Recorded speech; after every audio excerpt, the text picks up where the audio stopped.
U ponedjeljak 8. listopada u Hrvatskoj se obilježava Dan neovisnosti. Tog dana 1991. godine Hrvatski je sabor jednoglasno donio odluku o raskidu državnopravnih sveza Republike Hrvatske s ostalim republikama i pokrajinama SFRJ. Na Koprivničkom placu odlučili smo provjeriti znaju li građani Koprivnice što se tog dana obilježava.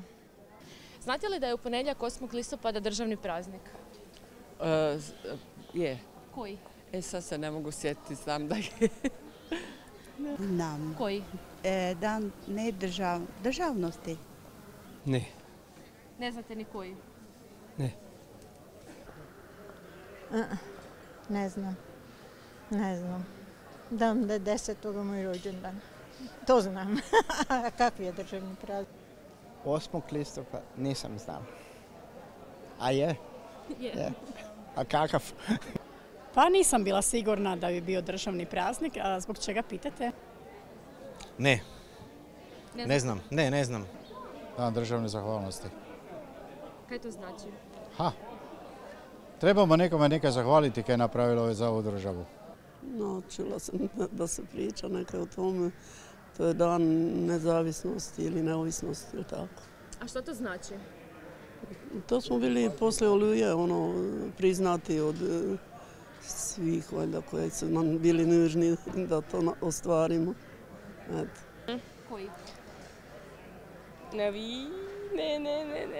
bolje ne. Znam. Koji? Dan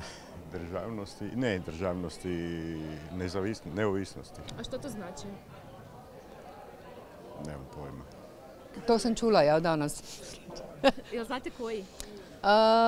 Neka državni ima sa Domovinskim ratom neka veze, više ne znam kaj. Dan sjećanja nije, ne znam. Da, Koji? Dan domovinske zahvalnosti. Što to znači? Pa da se zahvaljujemo domovini za sve što je učinila za nas. Da, Koji? da državnost, da nezavisnosti. Što to znači? Pa, što znači neradni dan? Ima i toliko da razmišljam koji je.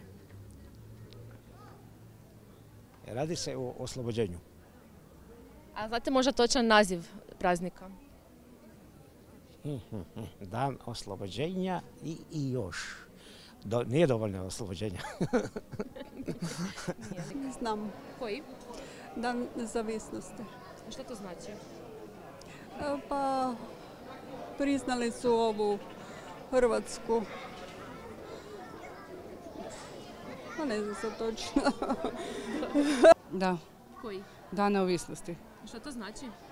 Pa da smo postali neovisni. Neovisna zemlja Hrvatska, znači od tog 8. listopada. Ne. Niste znali? Ne. Niste znali? Ne. Ne znam. Ne znate koji je? Ne znam. Dobro, ništa, hvala lijepo. Da, kak ne. Koji? Dan državni.